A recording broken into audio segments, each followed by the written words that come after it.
Go dear Rose. I'm about to spill some tea. Some plus size.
Go dear Rose. I'm about to spill some tea. Some plus size tea.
Hello. Having some technical difficulties. Let me see, can I get it together? Hope you guys can hear me. Let's see.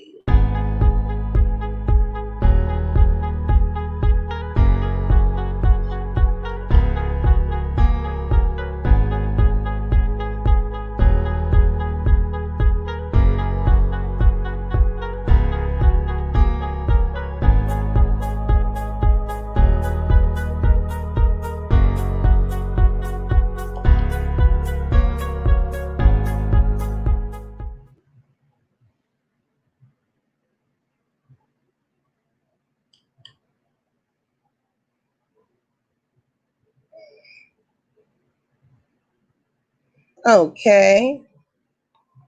I'm having some trouble with my sound.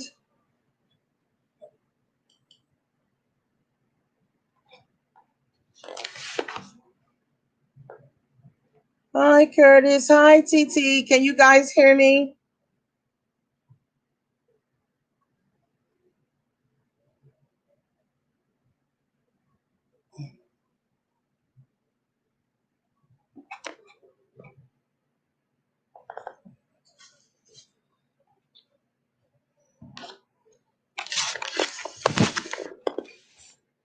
Okay.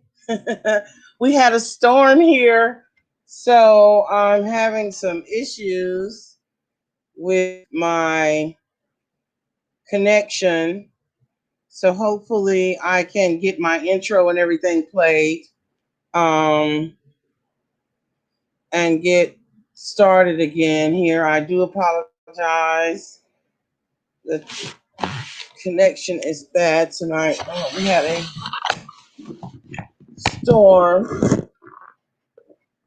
So y'all bear with me just a moment, please. And let me get this thing together here.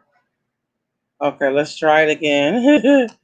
Let's see. Nothing is working. Yeah, my signal is like really low.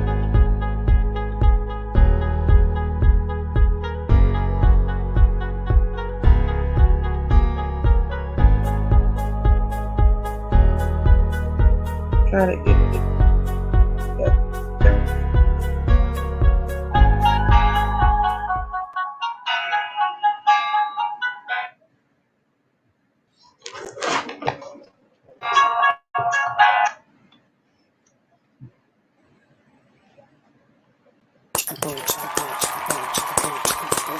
Go there.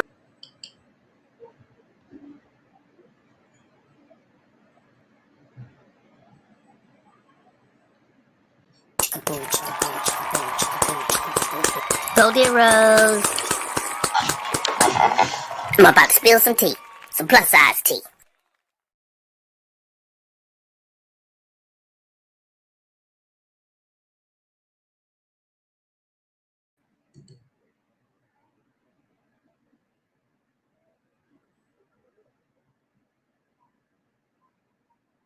I'm so sorry. The connection is really bad because we had such a storm, but I'm going to try to get started anyway.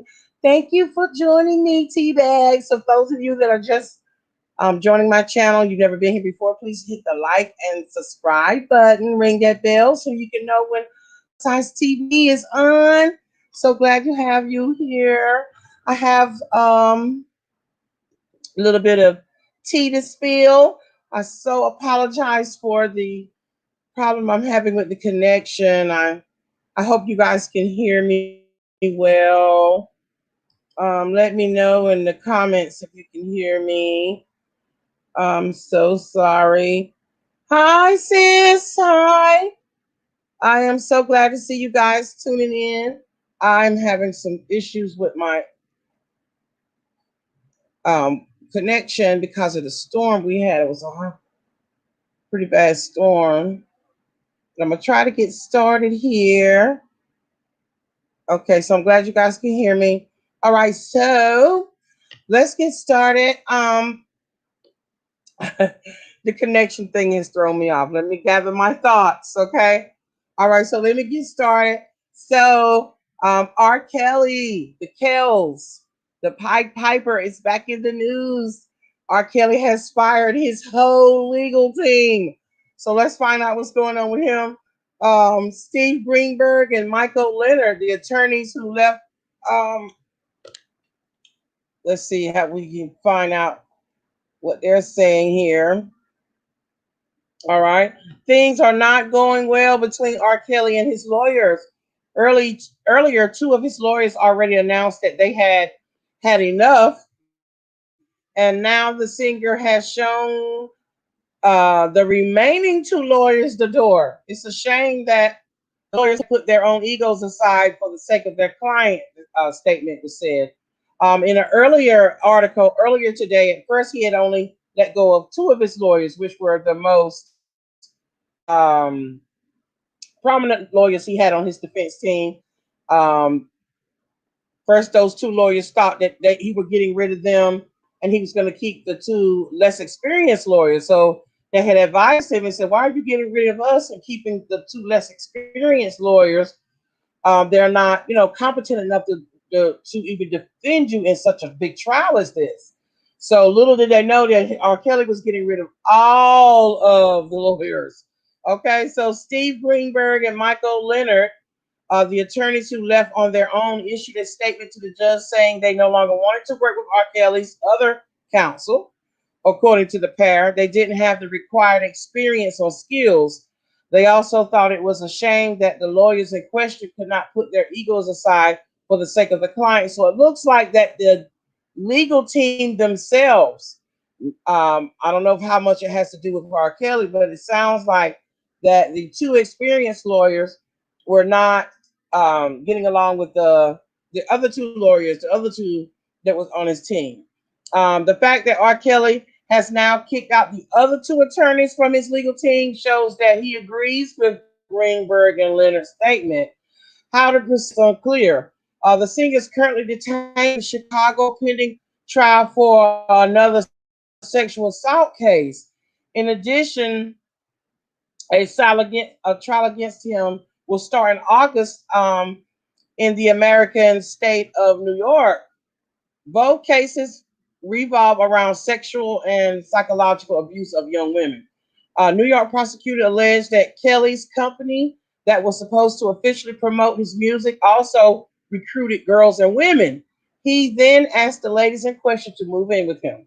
Only afterwards, they were not allowed to leave his house without permission. They were also not allowed to have any contact with their friends or family. All this is alleged.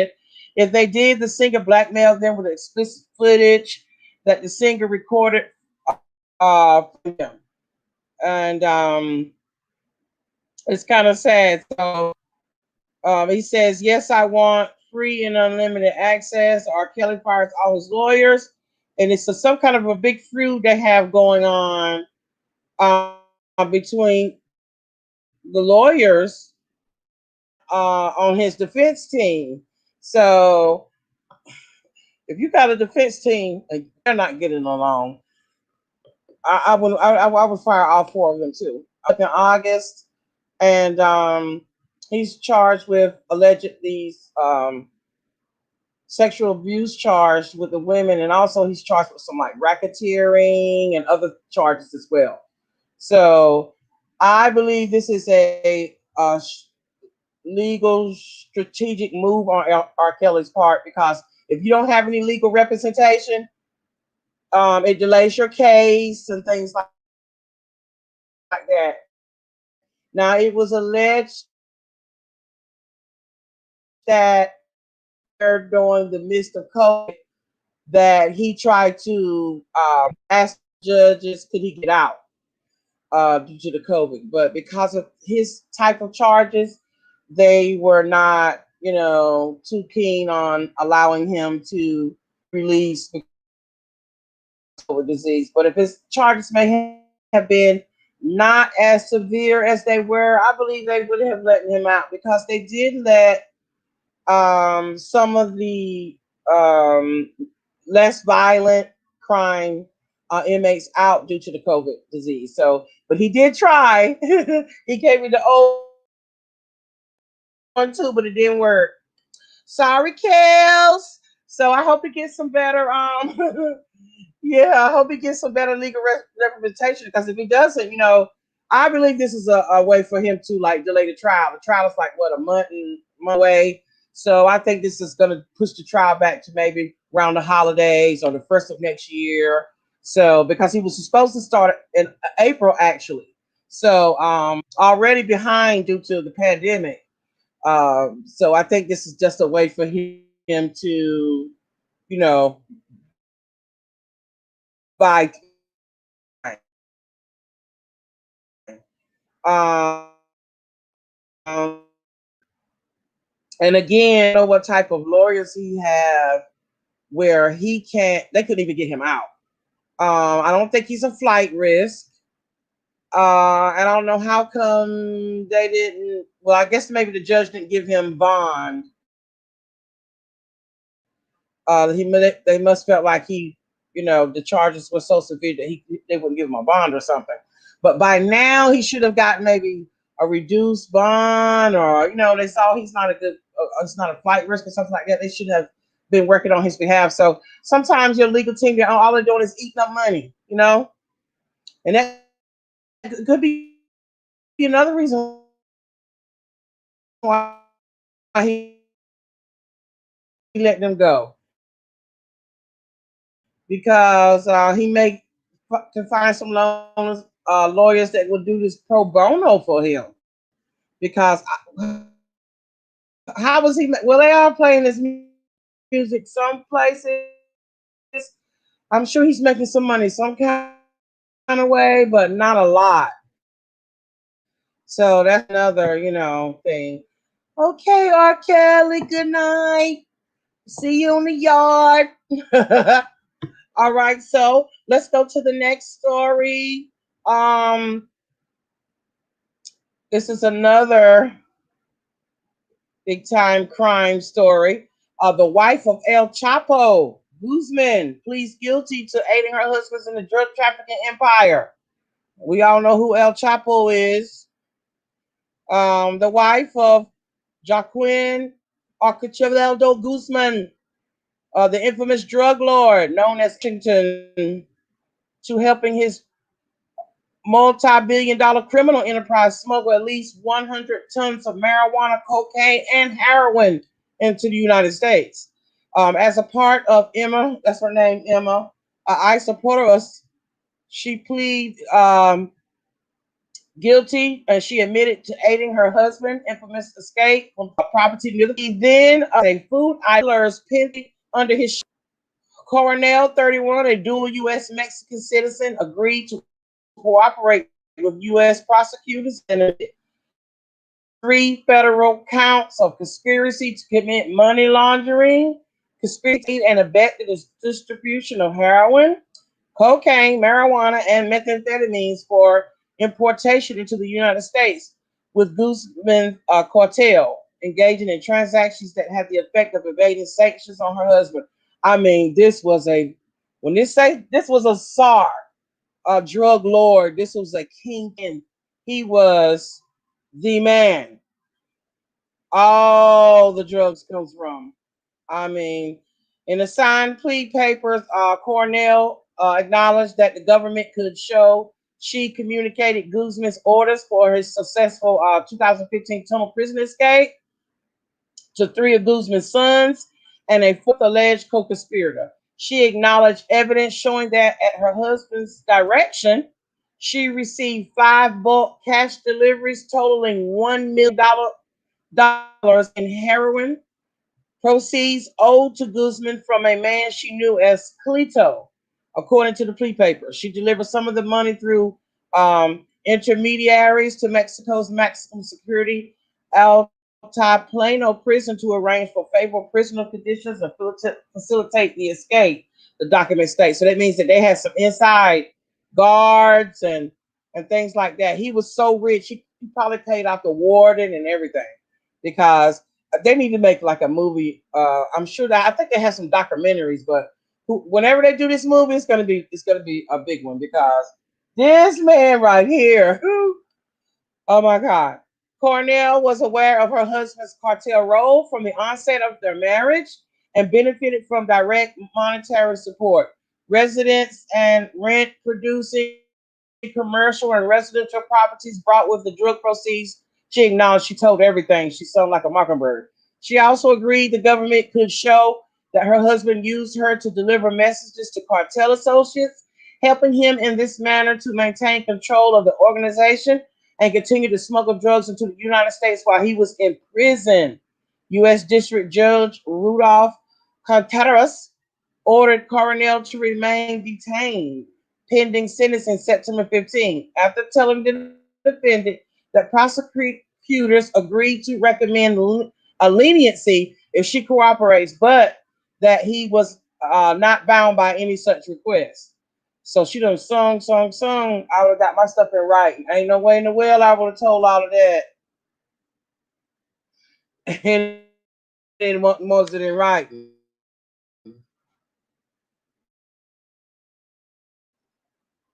There's no plea agreement otherwise estimates a sentencing range of 9 to 11 years in prison under advisory federal guidelines. Cornell and the couple's mythologized marriage gained notoriety during her husband's trial in federal court in Brooklyn in 2019, which she attended daily, at times blowing kisses to her husband from a reserved second row seat. She cut a glamorous figure in stiletto heels and oversized glasses. Guzman was sentenced to life in prison that July. Cornell was arrested February 23rd at Dulles International Airport in VA and has been in jail without a bond since then. In Mexico, Cornell portrayed the image of an untouchable figure despite her links to the world's most notorious drug trafficker. She met on the reality series Cartel Crew and was nicknamed the Kardashian of Sonora. She launched a clothing line in her husband's name. On her Instagram account, she posed for photos wearing a gold crown. In television interviews, she described her romance with Guzman. He won me over with kindness and with his manners. She said, it was more than kindness and his manners. I'm not aware that he deals. I am not aware that he drugs. I'm in love with him, she said in an interview. Cornell grew up in Sinaloa State, the traditional heart of Mexico's illegal drug industry, but she was born in California, making her a U.S. citizen. She slipped over the border in 2011 to give birth to the couple's twin daughters, Maria Joaquina and Emily, in a beauty queen who was introduced at the age of 17 to El Chapo. Then he was 49 years old, so he's like way older than her. Can you guys hear me? She is the daughter of Ines Coronel Barrabas, a Sinaloa cartel lieutenant, later sentenced to prison for trafficking drugs and firearms. Her uncle, Ignacio Nacho Coronel, was at one time a partner of El Chapo's. So her family was very engaged with El Chapo, even before she met him. Some of her family,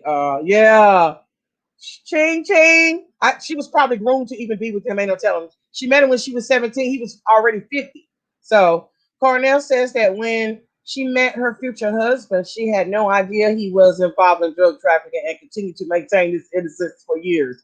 Guzman's Sinaloa cartel played a major role in the violence that has left more than 300,000 Mexicans dead over the past 15 years. But in a 2006 interview with Telemundo, his wife said that, of course, he is not violent. Prosecutors said her husband periodically messaged her while he was on the run from Mexican authorities and allegedly referred to the logistics of drug trafficking. Charging papers alleged that beginning in about 2007, when she turned 18 and married Guzman, Cornell conspired with others to transport illegal narcotics, mostly marijuana, into the United States in amounts that foreseeably exceeded quantities set by federal statute as punishable by at least 10 years and up to life in prison for first offense. So did you catch that, though? Cornell conspired with others to transport illegal narcotics, mostly marijuana, into the United States in amounts that foreseeably exceeded quantities set by federal statute as punishable by at least 10 years. So that means that some of the marijuana was legally brought over. You know, some of those states out west, marijuana is legal. California,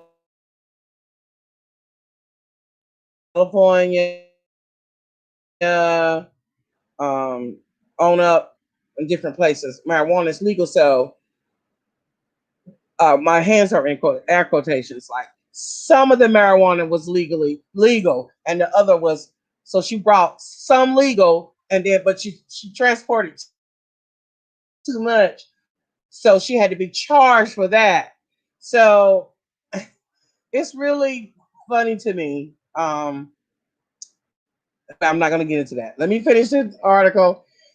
Her allegedly continued at least until her husband's extradition to the United States on January 19, 2017. The charges state Cornella allegedly committed the money laundering conspiracy and property transaction offenses between 2007 and about December 3rd, 2019, or approximately 10 months after her husband's conviction and trial, and 15 days after she appeared speaking abroad a yacht in the U.S., a reality cable television show about mafia families. U.S. prosecutor Norzita said Cornell acknowledged the government could show that she controlled and derived rental income from commercial and residential properties owned by her husband, U.S. citizen, are barred by federal law from certain financial transactions with government designated drug kingpins. So she was holding it down for her husband while he was locked up. She was she knew enough about the business where she could still smuggle the drugs and the narcotics and things to get to, here to the United States. They own several rental properties where she was, um, controlling the rent, rent and things like that. And she was holding it down for her hubby while he was locked up and he was running things from prison.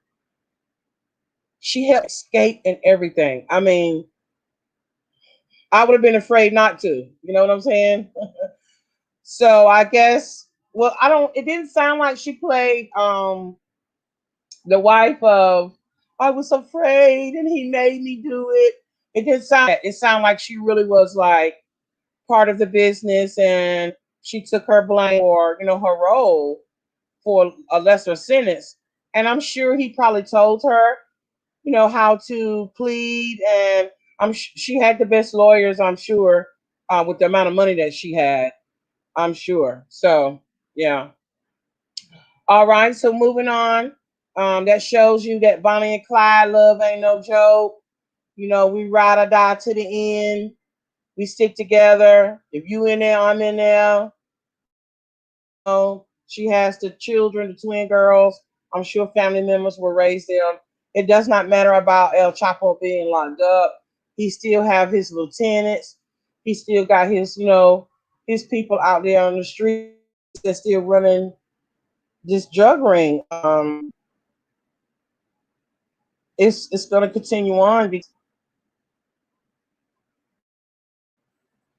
that's the lifestyle over there in Mexico. For some, not all. And these all charges are alleged to prove again. Well, he's locked up. She's already pled guilty. So these are allegedly, I can allegedly really doesn't in the same sentence as these two, but we will allege it. Yeah, but I mean, it's still going to continue on. So, um, but it sounds like to me is the amount that they could have transport to the United States that was legal, it was okay. But when they began to transport to America, United States allows, they couldn't go for that because one thing about Uncle Sam, you're not gonna make more money than Uncle Sam, or you're not gonna make money that he can't tax. Uncle Sam don't like when you make money and he can't tax it. So that's a lot of reasons why a lot of states make marijuana legal because it's such a um, widespread drug that all classes of people use. So Uncle Sam can find a way to profit off of marijuana. Oh, he's gonna let it be legal. So that's why a lot of the states now have made marijuana legal, so Uncle Sam can get his part off of it. He's like, hold up, wait a minute. I mean, this is the thing about marijuana is a naturally grown herb. It is used for many different things, medicine, um, all different types of things. So once they saw that they can make a profit out of it and they make it legal, I guarantee you by 2025, every state in the union, every state in the United States will have some kind of controlled substance mandate for marijuana. Really. All right, moving on from the El Chapo to another couple having legal woes. Boy, the wealthy, the wealthy, the wealthy, I tell you. The famous Tom Girardi from the Aaron Brockovich trial, married to one of the Real Housewives of Beverly Hills. They've been married for 20 some years now, which they are divorced now. Now, come to find out that they allegedly the divorce between Erika Girardi and her husband Tom, the famous Aaron Brockovich lawyer, um, divorced to try to save her from being brought into his embezzlement and his scamming and things that he was doing to his clients. So I knew that she loved him. He's like super rich, and he was embezzling all this money from clients allegedly and things like that. But anyway, they're now trying to pull her in. They did El Chapo's wife. They're trying to pull her into as well, saying that she knew about her husband's misgivings. Okay, so it says uh, damaging proof of Erika's direct involvement in her estranged husband's Tom Girardi's financial borrowing comes to light. As a result, the Real Housewife of Beverly Hills star assets are now, they're being uh, held. Since career and financial life started to implode in the fall of 2020, many have wondered about Erika's possible involvement. However, there has been no evidence that Erika had any knowledge of Tom's gifting. Um, per Ronald Richards, in connection with an opposition to Erika Jayne's request to get part of the $600,000 exemption from Tom Girardi's house, a lender has provided damaging signatures showing her direct involvement in borrowing by TG. And this will become powerful evidence against her in any future case if she tries to claim she didn't know what was going on. Because you know that she's gonna play dumb, as we all do. I've been to similar situation, and I was like, "What? I don't know what you're talking about." You could have gave me Academy Award for mine.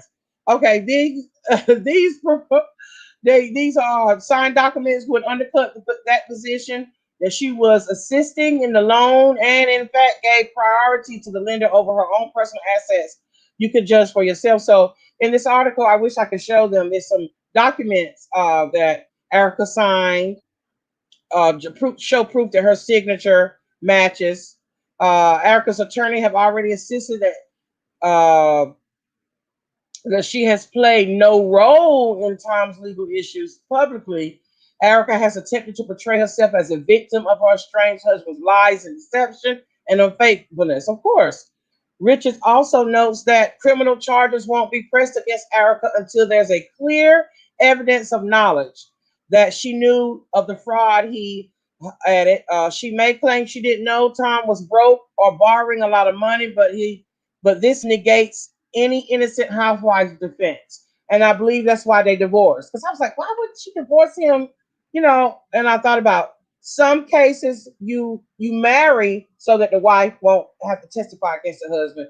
But in this case, um, her attorneys agreed that it would be best for her to divorce and separate herself from Tom so that they wouldn't try to bring her in on these alleged charges of his embezzlement and things like that he was doing. Um, so it's really sad. This man was a powerful, rich. He was a super rich lawyer. She had her own coins. She been on the Real Housewives of Beverly Hills for a couple of seasons. She had this traveling show as a persona, Erika Jayne. She's been on Broadway. She has her own money, and they said that he was stealing money, embezzling money, and he's already been disbarred allegedly in earlier this year in February or March. He was disbarred. So it's really hard on her. In the episode of Real Housewives of Beverly Hills on last night's episode, because we're a little bit behind, this already been filmed. They're already like divorced, I think. But on the show, which is election day on the show, which has already been, she texts all the ladies and lets them know that, oh my God, me and Tom are getting a divorce. So she just did this dramatic role, and all the ladies' mouths fall open, and they start thinking about, why they hadn't been seeing him on the prior season. She was alone a lot, and she was real mean and evil last season. And I wonder, now she was going through a lot. You never know what a person is going through. You never know why a person is acting the way that they're acting, and it was because all of this legal stuff was going on. And sure enough, he got disbarred and everything. He's 80 some years old. Now he's playing that early dementia, Alzheimer defense thing. He's so weak, and you know, all of this stuff like that, which he is an older man. My father is 80 years old too. And my father listen, he got all his cognitive skills. He's on point. He's sharp as a tack. So, and this man is a lawyer, well taken care of, you know, to be 80, he still was working. So all of a sudden now that you know, been charged with this laundering and money embezzlement and stuff like that, now all of a sudden you sick, you can't remember. So they're trying to say that he may not be fit to stand trial. So that's what he's trying to play. He's trying to play this kind of defense. So I don't know. So let's move on to the next thing. A horrible shooting in Florida. Another mass shooting at a Publix in Florida where 3 dead, including the suspect, in a shooting at a Publix supermarket just today, which was, you know, oh God. Um, the shooting occurred Thursday afternoon, this afternoon, and it is horrible. I know some of you probably have heard about it already on the news. Public supermarket shooting left 3 people dead, including the suspect. Shooting at the public supermarket in Florida left 3 people dead, including the suspected shooter, authorities said Thursday. The shooting occurred shortly after 11:30 a.m. Eastern in a Publix store in 1100 block of Royal Palm Beach Boulevard in Royal Palm Beach, about 15 miles west of West Palm Beach. The Palm Beach County Sheriff's officer said it was not immediately clear who the suspect was. Authorities identified the 3 victims as a man, a woman, and a child. The child would have turned 2 at the end of the month, according to the sheriff's office. The man died of a self-inflicted wound, authorities confirmed. Public said in a statement that it was aware of the shooting and that it was directing questions to the police. It says, our thoughts with those who are impacted by this tragedy. Public statement stated that we are cooperating with the local law enforcement since this is an active police investigation. We cannot confirm any additional details. My thoughts and prayers go out to the family. These mass shootings are, I don't know what's going on. They're shooting and killing the children, their mamas, their daddies. It's like, oh my God. Like, I don't know. I always go back to this COVID fatigue thing. I don't know if being quarantined and being secluded with a certain amount of people for so long bothers people's psyche or something. I don't know if it's the uncertainty of life now. You know, I don't know if it is some kind of a spirit that's taken over. I don't know. Some kind of evilness has been unleashed. But on my uh, podcast that's on Spotify, me and my co-host Sean, we were talking about, you know, the power of the tongue and how, because people are so sensitive and highly emotional, that you have to really be careful what you say to people now, because one wrong move or you say something wrong to someone now and they shoot and kill you, come back and kill you. Road rage, you know, you blow your horn to somebody tell you to move out the way, and you know how you might have you used to flip a person off, or you might have a little shout match. Now they pull over. I mean, they pull a gun out, they shoot and kill you. Everybody in the car. I mean, it's just horrible. So yes, it's sad. It's really it's not a good thing. So I don't know what's going on with these mass shootings. It has been so many mass shootings within the last 4 months. I know almost 100, and we're only into the 6th month of 2021. Just in April, as I stated in another episode, 45 mass shootings from the end of March to April 30th or 31st, however many days is in April. There were 45 mass shootings alone. So now we're in June, and I know it's creeping up to 100. We don't even hear about half of them because, you know, your demographics, like whatever part of the country you live in, you don't always hear local news. And a lot of this happens in areas where we don't get the news from that place. So maybe I will do a show on the extended version of what I've already done about the rest of the mass shootings. Anything over two people is a mass shooting. So you may not think, oh, it's not like a 6, 7, 8 people, but anytime anyone dies is horrific. But children now, young people, teenagers, older people, it's arguments and disagreements and things like that. It's just a sad time. It's a praying time actually. Um, I want to end on a good note. Love conquers all, of course.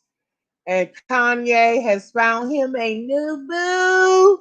I guess Kim thought he was gonna be sitting on the side of his bed crying, gaining weight, and being in his pity, having a pity party. But Kanye then went out and found him a model, honey. Yes, he has. He is dating. Normally, when a man has been with a woman for X amount of years, men are creatures of habit. And it don't take them long to move on and find them somebody else. They do not wait no long time. A lot of men don't like to be alone. To me, men that are the marrying type, they like to be married. They like to be in relationships, and it doesn't take them long to move on.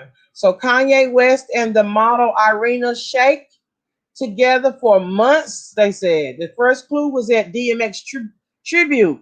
She came to the DMX tribute with Kanye.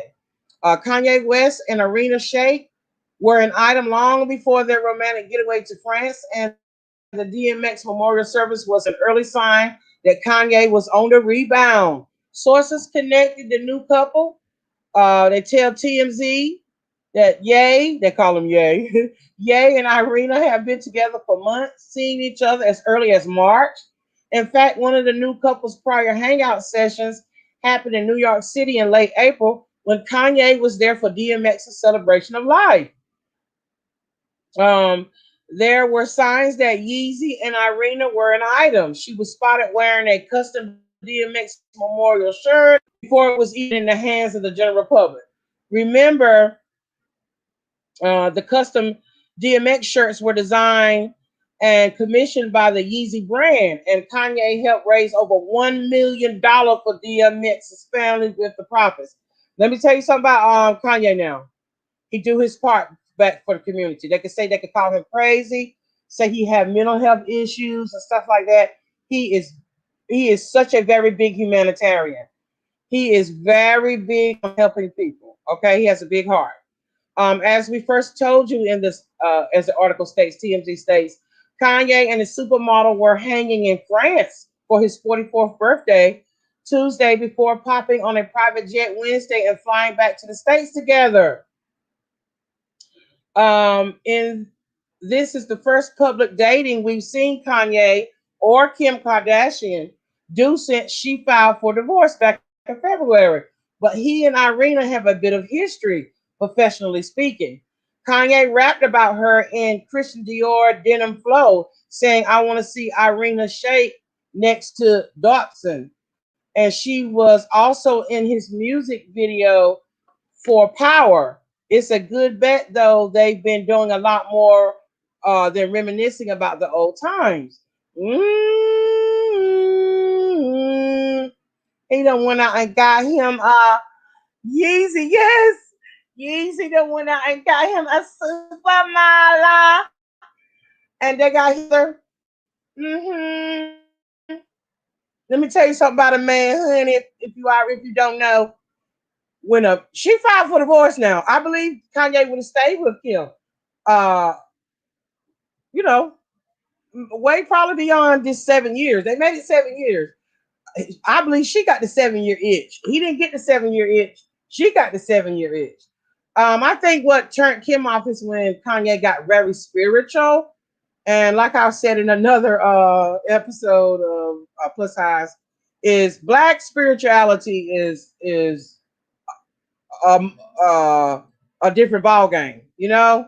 And even though they emulate a lot of black culture with their hair and lips and and you know the different things that they do to emulate black culture.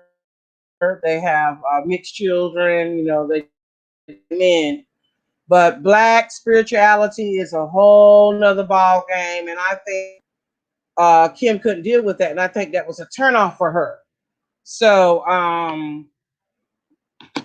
I really believe that she couldn't handle that, and that is one of the reasons why she pulled out, because she couldn't do that. She did that black spirituality thing with Kanye, and he was really into it too. So who knows, you know, um, why she really filed for divorce. It's strange. And now he's dating. I I wonder how she feels about it.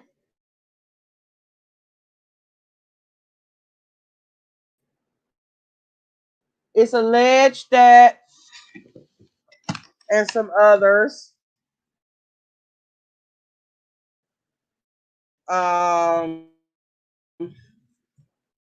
so who knows what's really going on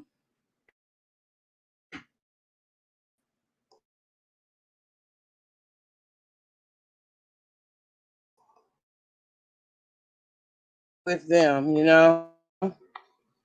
Who knows?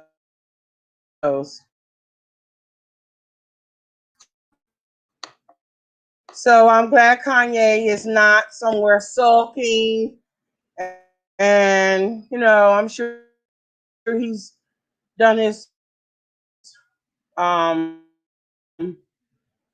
pining and being over their 7-year relationship. I really believe that Kanye loved him. And I know he loved his children. And I believe that parents still to his 4 children with him. I believe he said he didn't want anything from the divorce. He nipped that in the bud at the beginning. He says you won't hear in no news about Kanye won't alimony or none of that stuff from her. He said he don't want anything from her. Kanye got his own coins. He came in with his coins and he's leaving with his coins. I'm sure they have some kind of you know, agreement on how to support them. Both of them are super rich, you know. So he don't want anything from her from the marriage, other than she shared the custody with his children and things like that. Other than her finances and stuff, he doesn't, you know, he helped build her empire as well. She did very good on her own, but he polished her and got her endorsed that she would have never gotten in if it wasn't for Kanye. So she should be very, very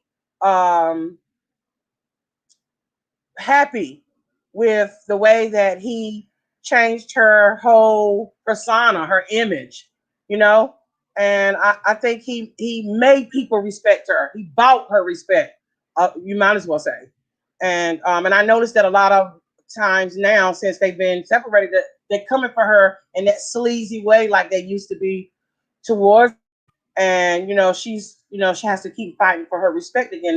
They're saying that she had this alleged affair with her sister Courtney's now love interest, and she's having to fight off those rumors that she did not have, that she did destroy this guy's marriage, and she did not have this alleged affair with him. He made a statement that he thought she was pretty years ago, hidden when she was, especially when she was much younger.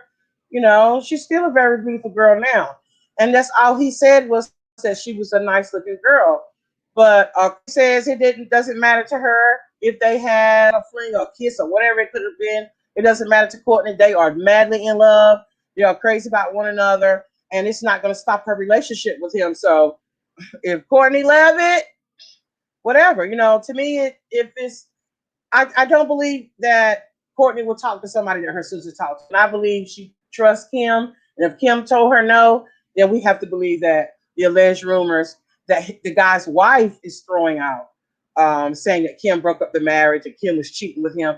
But they said she's bitter, and that's the reason why she's saying all these things about the Kardashians, that because she's very upset that he manifested and got one of them Kardashian women after years ago. She was upset with him for saying that Kim was pretty and that he would talk to her or whatever, blah, blah, blah. Where that rumor kind of comes from is when he was married prior, he made a statement about Kim that she was pretty, talked to her, whatever. And the wife took that now that he's with Courtney and she's running with it and spewing it and all this kind of stuff like this. So allegedly. So I think she's a little bitter, but you know, I hope she finds love and maybe she'll retract some of those things that she's saying about Kim. But karma will come back and bite you in that. So if she's drumming up lies against, you know, the Kardashians just because she's bitter, then you know her turn will come. But other than that, good luck to them both. I hope Kim finds love as well. And Kanye, go ahead on Kanye. Everybody thought you were gonna be back. See, crying. I do appreciate you guys tuning in. I am so sorry about the beginning of the show. My internet connection was horrible, but things happen. You know, we pick up the ball after we drop it. We keep on going down the court and we hit that 3-point shot. Okay. So for those of you that are just tuning in, and those of you that will be doing the replay, I apologize for the messed up introduction. And for those of you that will be coming in for the replay, please hit like, subscribe, ring that bell so you can know when plus size on. I'm always going to try to bring you some news and entertainment gossip.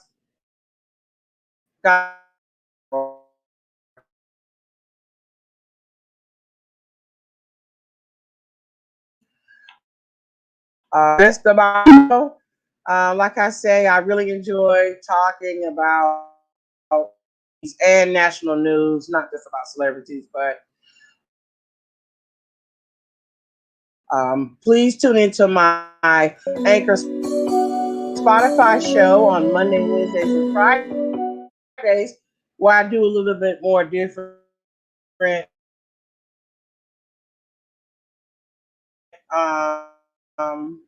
Over there, it's more like motivational, self journey, and spiritual enlightenment on my Spotify channel.